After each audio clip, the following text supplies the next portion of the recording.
seperti apa? Sudah pernah baca Bible? Belum. Nah, kita hari ini coba baca Bible. Ini bukan penistaan agama, ini namanya pelajaran supaya teman-teman tahu tentang perbandingan agama.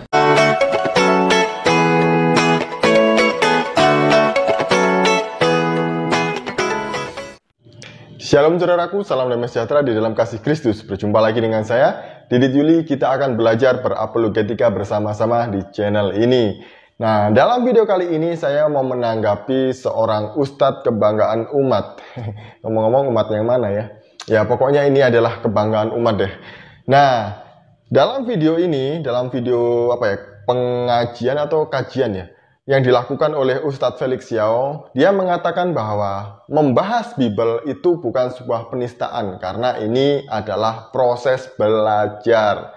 Sungguh ini bukan penistaan. Tapi bagaimana kalau ada seorang pendeta membahas ini di gereja, membahas Al-Quran dengan maksud untuk menjelek-jelekkannya? Apakah nanti tidak ada demo atau lapor polisi? Tapi ya sudahlah, saya anggap ini sebagai stand up komedi saja, dan saya mau menanggapinya dengan sangat santai. Sebelumnya mari kita bersama-sama melihat video ini. Di Bible ada satu kitab, namanya Kitab Suci Perjanjian Lama. Karena Bible itu ada dua, Kitab Suci Perjanjian Lama dan Kitab Suci Perjanjian Baru. Kitab Suci Perjanjian Lama itu sebelum Yesus lahir. Tapi kalau Kitab Suci Perjanjian Baru setelah Yesus lahir. Kitab Suci Perjanjian Lama, kalau gampangnya Taurat itu Kitab Suci Perjanjian Lama, Zabur itu Kitab Suci Perjanjian Lama. Dan surat pertama dalam Kitab Suci Perjanjian Lama dalam bahasa Inggris namanya surat Genesis. Jadi surat pertama dalam perjanjian lama adalah Genesis atau Kejadian. Ada yang tahu surat Kejadian? Sejak kapan Kejadian menjadi surat? Nah, padahal kitab pertama dalam perjanjian lama adalah kitab Kejadian, dan itu bukan surat. Ya itu mungkin karena si Ustadz ini sudah sering menyebut jadi di Al-Qur'annya itu dengan sebutan surat, maka dalam Alkitab pun dia sebut surat, jadi disamaratakan. Ya sudahlah, namanya juga stand up komedi, mau gimana lagi. Oke, lanjut video selanjutnya. Di sini ternyata setan datang dalam bentuk ular, kemudian menggoda manusia. Dia goda Adam, Adam nggak tertipu oleh setan. Setelah dia nggak tertipu oleh setan, dia datang kepada Hawa, lalu dia goda Hawa. Hasilnya dimakan atau tidak? Akhirnya Hawa makan buah tadi, lalu kemudian diceritakan dalam Alkitab, ular itu berkata pada perempuan, sekali-kali kamu tidak akan mati, bahwa pada waktu kamu memakannya, justru matamu akan terbuka, dan Tuhan tahu itu, dan kamu akan menjadi seperti Allah, tahu tentang yang baik dan tahu tentang yang jahat. Oke, selanjutnya ini dia mengatakan bahwa Adam digoda oleh setan terlebih dulu, karena godaan setan ini nggak mempan kepada Adam, maka setan pada akhirnya menggoda Hawa. Padahal di dalam kitab Kejadian tidak ada narasi cerita ini ya. Dan ini ngarang, benar-benar ngarang ya. Karena kalau kita membaca di dalam Kejadian pasal 3, yang digoda adalah Hawa. Jadi yang benar yang digoda adalah Hawa. Kemudian Hawa mengambil buah pengetahuan yang baik dan yang jahat itu dan memakannya, lalu diberikan kepada suaminya, yaitu Adam. Ini cerita yang benar, tapi yang diceritakan oleh Ustadz Felix Xiao tadi itu adalah ngarang. Jadi mari kita lanjut kepada stand up comedy selanjutnya. Akhirnya Hawa tertipu, Adam tidak tertipu. Akhirnya Hawa makan buah tadi. Buahnya buah apa? Ini ceritanya di dalam mana? Ini cerita di dalam Alkitab, bukan Al-Quran ya. Ini buahnya buah apa kira-kira? Menurut pembahasan mereka, buahnya buah apel, the apple of Eden, the forbidden fruit, gitu kan ya. Itu adalah buah apel. Makanya ada yang pernah pakai iPhone. Nah, itu gambar di belakangnya gambar apa? Apel digigit. Tahu itu maksudnya apa? Asal daripada semua pengetahuan itu adalah dari apel tadi. Kalau seandainya apel ini nggak dimakan, maka Anda nggak bisa pakai iPhone. Paham teman-teman sekalian? Padahal orang-orang gereja mengatakan gara-gara makan ini manusia jadi turun ke dunia gara-gara diusir oleh Tuhan. Bisa dipahami? Oke, jadi selanjutnya ini lebih lucu lagi ya. Karena Pak Ustadz ini menyebut bahwa pohon pengetahuan yang baik dan yang jahat, buah pengetahuan yang baik dan yang jahat tadi itu adalah apel. Sejak kapan sih orang Kristen berpikir bahwa buah itu adalah apel ataupun mirip apel? Bahkan di dalam Alkitab pun itu tidak pernah disebutkan dengan rinci gitu ya. Bagaimana bentuknya, warnanya, rasanya tidak pernah disebutkan. Jadi kok bisa-bisanya ini ngarang buah pengetahuan yang baik dan yang jahat itu adalah apel. Jadi ini murni karangan Pak Ustadz sendiri ya. Kami orang Kristen tidak pernah berpikir bahwa buah itu adalah apel ataupun mirip apel. Dan akhirnya dia tadi itu menyinggung produknya Apple itu ya, yang gambarnya apel dicokot digigit sedikit itu. Ya, coba kalau ini kedengeran Pak Steve Jobs ini kan bisa dicita. Bisa dicita. Ya mungkin tersinggung lah ya Pak Steve Jobs, masa dikait-kaitkan produknya yang sudah mendunia dipakai oleh jutaan orang ini dikaitkan dengan peristiwa Adam dan Hawa jatuh makan buah apel di Taman Eden. Kan bener-bener lucu ini ya, ngarang-ngarang. Dan kemudian dia juga bilang bahwa awal dari pengetahuan adalah dari apel itu tadi. Aduh, padahal awal dari pengetahuan menurut Alkitab adalah takut akan Tuhan. Ada di dalam Amsal 1 ayat yang ke-7. Jadi sekali lagi biarlah orang ini juga namanya stand up comedy. Saya jadi nanggapinya dengan santai aja. Mari lanjut video selanjutnya.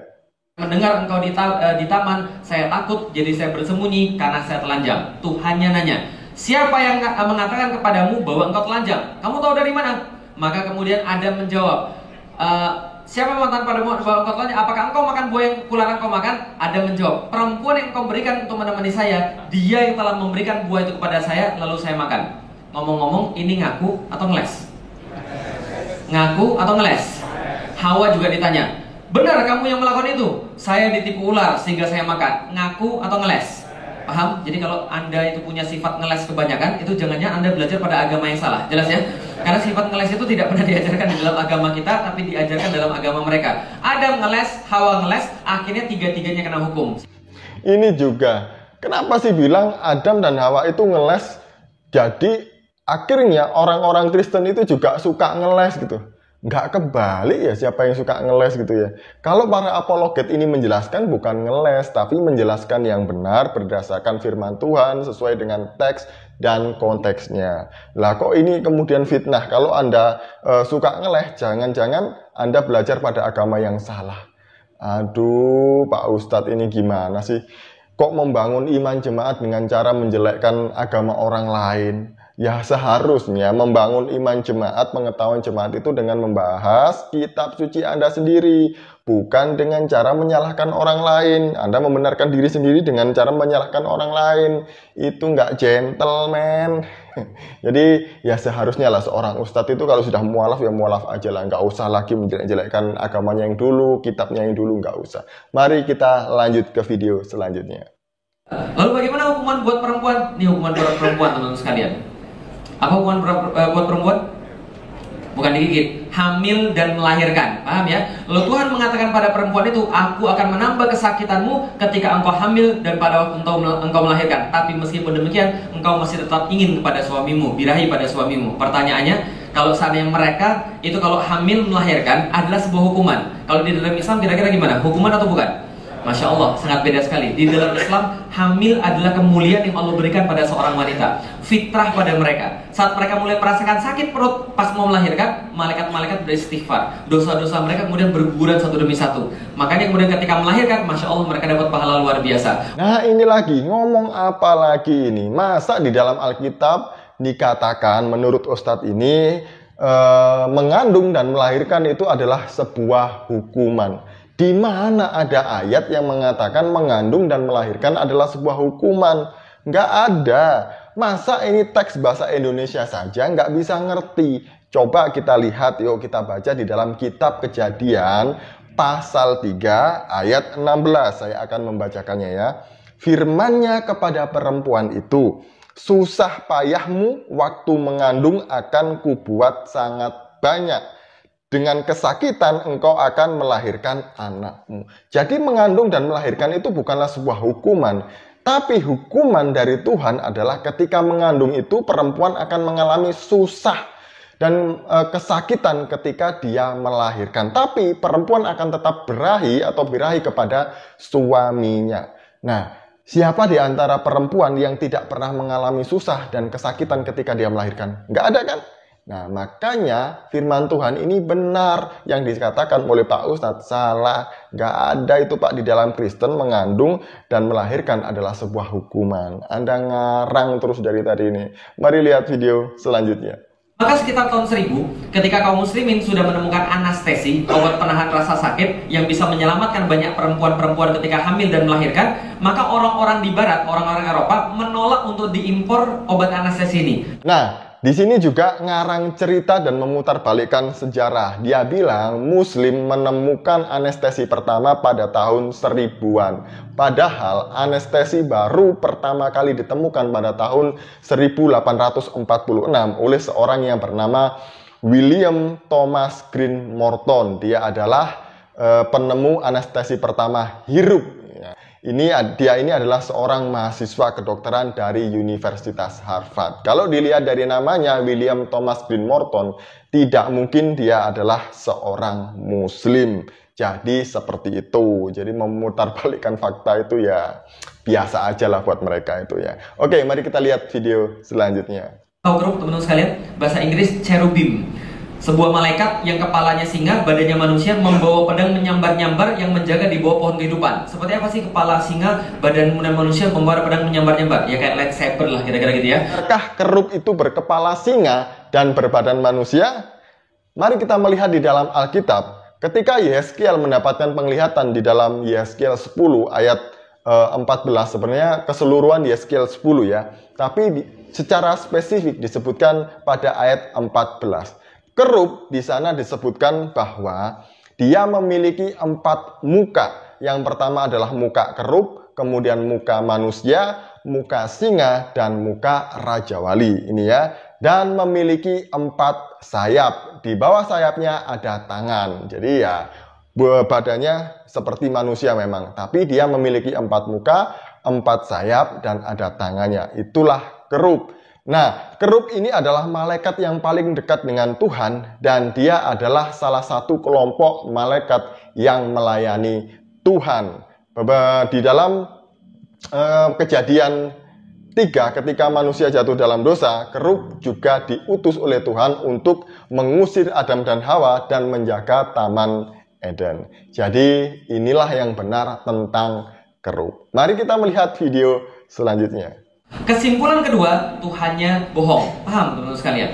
Nah, kenapa Tuhannya bohong? Coba lihat. Surga tadi ada banyak pohon, ada 2 yang spesial. Satu pohon, yang kedua pohon. Tuhan bilang jangan makan buah daripada pohon pengetahuan. Kalau kamu makan buahnya kamu bakal. Setan bilang kamu nggak bakal mati. Justru kalau kamu makan, kamu punya pengetahuan sama kayak Tuhan. Pertanyaannya, yang benar Tuhan atau setan? Paham teman-teman sekalian? Mereka makan mati atau tidak? Tidak, berarti yang benar setan atau Tuhan? Pas saya ceritain ini, alhamdulillah ada satu keluarga masuk Islam. Alhamdulillah, karena apa? Mereka bilang, iya juga ya, kenapa setan yang benar bukan Tuhan ya? Ketika saya cerita sama pastor bilang, kamu saya nanya menafsirkan agama orang, bukan begini ceritanya. Lalu gitu ceritanya gimana pastor? Maksudnya begini, sebentar saya pikir dulu, nggak jadi. Ternyata setelah dia mikir begini, maksudnya begini, kemarin itu dikatakan kalau kamu makan, kamu bakal mati. Buktinya sekarang manusia mati. Saya bilang, iya juga ya, sekarang manusia mati. Tapi berarti pastor kemarin manusia abadi. Paham teman-teman sekalian? Nah, di video yang terakhir ini sangat menarik karena Pak Ustadz bilang Tuhan bohong dan setan benar. Jadi ini kok berani-beraninya ya orang ngomong Tuhan bohong gitu. Nggak takut di azab sama Tuhan. Nah, benarkah Tuhan bohong dan setan benar? Kalau kita melihat di dalam Kejadian pasal 5 ayat yang kelima, Adam mati di usia 930 tahun. Jadi benar ketika Tuhan ngomong, pada waktu engkau memakannya, engkau pasti akan mati. Jadi engkau akan mati. Pada waktu itu manusia memang tidak mati seketika waktu itu ketika memakannya. Tapi manusia mengalami kematian jasmani. Coba kalau mereka nggak makan buah itu, apakah mereka akan hidup yang kekal? Mungkin saja, karena tidak disebutkan tentang kalau mereka tidak makan itu mereka akan hidup kekal atau bagaimana. Tapi Tuhan jelaskan engkau akan mati waktu engkau memakannya. Jadi seperti itu ya. Nah ini ternyata dia nggak mati menurut si Ustadz. Padahal Adam mati umur 930 tahun. Nah, kalau kita melihat di dalam 2 Petrus 3 ayat 8, di sana dikatakan bahwa 1000 hari itu sama seperti 1 hari bagi Tuhan. Jadi ya, Adam belum berumur 1 hari waktu itu ketika dia makan. Adam dan Hawa ketika makan itu nggak sampai 1 hari dia mati gitu. Bagi Tuhan, kalau kita melihat dalam konteks waktunya, Tuhan itu seperti itu, Pak Ustadz. Dan yang kedua, saya juga sebenarnya beberapa kali menjelaskan ini ya. Manusia juga mati secara rohani. Artinya dia terpisah dengan Allah. Dia tidak lagi bisa berhubungan secara langsung dengan Allah seperti di Taman Eden. Karena mereka diusir dari Taman Eden itu dan mereka berdosa. Dan dosa itu memisahkan manusia dengan Allah. Dan karena manusia berdosa, manusia lebih suka melakukan dosa atau berbuat dosa daripada mencari Tuhan. Nah, itu yang benar seperti itu, Pak Ustadz. Jadi bagaimana? Apakah tadi Pak Ustadz nggak menista Kristen? Ya sebenarnya sih ya ini kalau dibilang penistaan ya penistaan. Tapi ya sudahlah, memang itu pekerjaannya kok seperti itu. Kita mah santai aja, saya tanggapi juga dengan santai. Karena ini mirip-mirip stand up comedy. Sekian dari saya, semoga ini memberkati kita semuanya. Shalom, salam waras, Tuhan Yesus memberkati.